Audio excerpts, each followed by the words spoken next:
Hey everyone, it's John here from Hot Take Hockey, and this is going to be my opening night lineup prediction for the 2019-2020 Pittsburgh Penguins. And I just want to give a shout out to Bodo. That's the jersey he got me through the P.O. Box. The P.O. Box information is in the description if you want to send me anything through there. But I'm going to get right into the predictions. If you've been here before, welcome back. If you're new, welcome to the channel.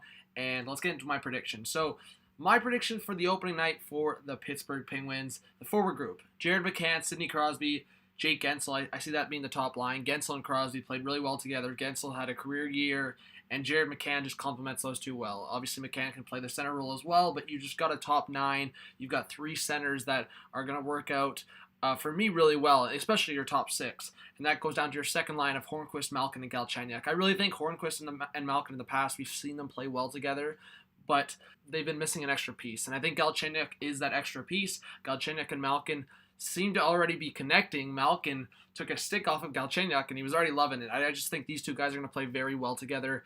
Yes, I think the Penguins will miss Kessel.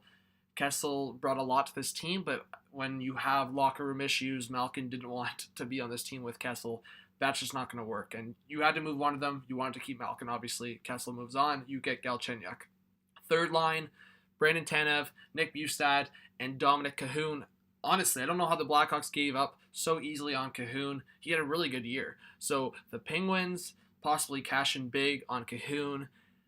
And I think if Cahoon's on that third line with Bjugstad, a big centerman, and Brandon Tanev, who some people think they overpaid and just the term was crazy, I agree. But maybe he can play very well in a third line role. And then Aston Reese, Bluger, and Rust. Teddy Bluger, obviously a lot of people are talking about this guy, and it's just one of those guys the Penguins bring up, and he has success. I think he'll be centering that fourth line. And then Dominic Simone, who obviously played a lot last year. He played with Crosby. Maybe that's the scenario there. Simone's another one where he could be on the top line or he could be scratched for a night. I think Simone could take the place of Aston Reese there as well. Maybe Brian Rust does get traded this season, and then Blandisi's there as well as an extra forward. So I like the Penguins' offense. I think it's still very solid. But then let's move on to the defense. So Dumoulin and Letang, obviously it's a very solid top pair. Dumoulin, a very solid defenseman. You're working with Letang, getting older, but a very solid offensive guy, and doesn't hesitate to throw around the body, and I would still consider him a top 15 defenseman easily. Pettersson, Schultz, that's still a very good pairing as well. Pettersson, yeah, he has stuff to work on, but he's a good two-way defenseman. I don't know if he's at the point where we can call him a top four defenseman. I think that's where the Penguins maybe lack some depth on the defense. I would say they have a lot of players in terms of defense that could crack their bottom pair, and that goes to Riikola and Goodbranson, who they acquired in exchange for Tanner Pearson. Jack Johnson's there as well. You have a guy like Chad Ruhwedel. So you have guys that are going to compete for that bottom pair.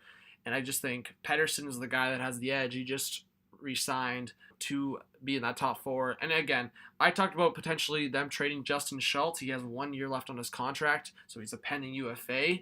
That might be for a defenseman back with term. So it really is interesting because if Justin Schultz walks, then the Penguins have big gaps on their defense. We'll see what happens with the Pens. But then you look at Murray and DeSmith in net. I think Matt Murray, hopefully he stays consistent throughout the year, because when he is consistent, he is definitely a top 15. He's above average for sure. You could argue he's top 10. And it just, the inconsistencies are there, and it's not something to ignore. And obviously, when they had the cup run, he had Fleury with them. And I think Matt Murray had to adapt and being the guy by himself. But Casey DeSmith is very solid as well. He's a very solid backup. He can play 15, 20 games easily. That's not a question there. So I am confident moving forward for the Pittsburgh Penguins in terms of net. I think their defense has a couple question marks, but I think their forward group with Crosby and Malkin, I still think they're going to be, if not a contender, they're going to be in the conversation throughout the year. Thank you for watching. You're going to have to wait for my standing prediction video to see how I feel the Pittsburgh Penguins are going to finish after the season is over. I think at the very least they are a fringe team, but we'll talk about it in the future. Again, let me know what you think on my lineup. If you are new, subscribe, drop a like, comment your thoughts. This was John from Hot Take Hockey. Have a good one. Peace out.